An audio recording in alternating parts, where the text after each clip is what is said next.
नमस्कार, आप देख रहे हैं टाइम्स ऑफ झारखंड। तो चलिए बड़ी खबरों से शुरुआत करते हैं।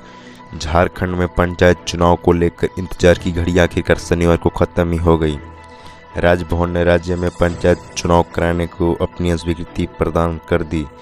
राज्यपाल रमेश बैस की अनुमति के बाद राज्य में त्रिस्तरीय पंचायत चुनाव का रास्ता साफ हो गया है। इसके बाद शाम करीब 5 बजे राज्य निर्वाचन आयुक्त डॉक्टर डी.के. तिवारी ने पंचायत चुनाव की औपचारिक घोषणा कर दी। इसके साथ ही राज्य में आदर्श आचार संहिता लागू हो गई। राज्य में त्रिस्तरीय पंचायत निकायों के तहत ग्राम पंचायत सदस्य, मुखिया, पंचायत समिति सदस्य एवं जिला परिषद सदस्य का निर्वाचन होगा। चुनाव कुल 4 चरणों में होंगे। इसके लिए आगामी 14 मई, 19 मई, 24 मई एवं 27 मई 2022 को तिथि निर्धारित की गई है।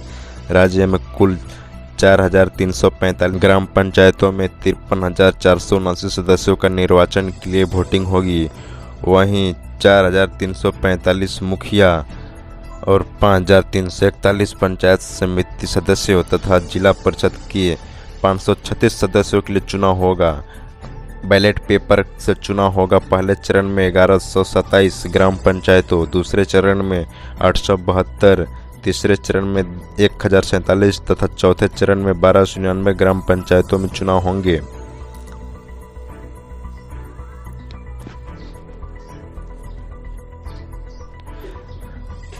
और देखिए, अब बात करते हैं कि कौन सी चरण में कौन सी प्रक्रियाएं होंगी। प्रथम चरण में अधिसूचना तथा नामांकन शुरू 16 अप्रैल से। नामांकन की अंतिम तिथि 23 अप्रैल को। नामांकन पत्रों की जांच 25 व 26 अप्रैल को।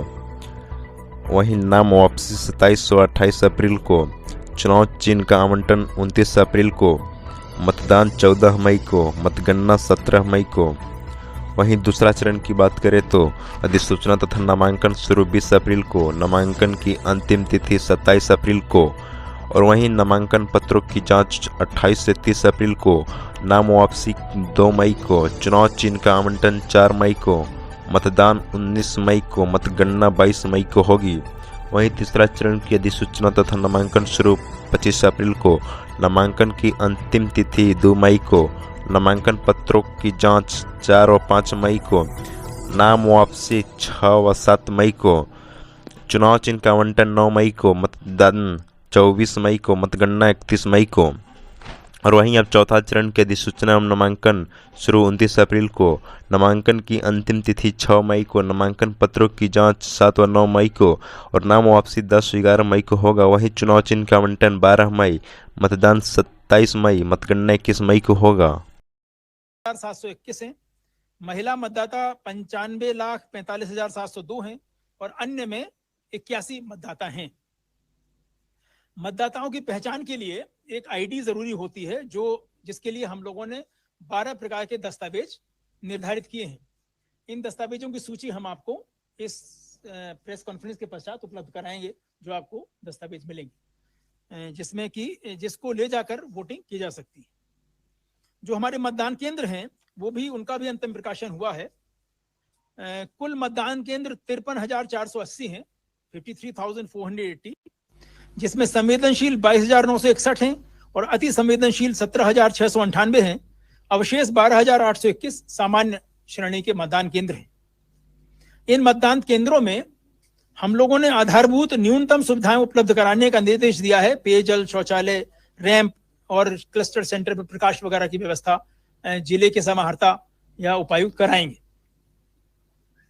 जो मतदान दलों का गठन होगा, जो जिले के एम्प्लॉइज हैं, वो एक विशेष एप्लीकेशन सॉफ्टवेयर के माध्यम से रैंडमाइजेशन प्रक्रिया अपनाकर किया जाएगा।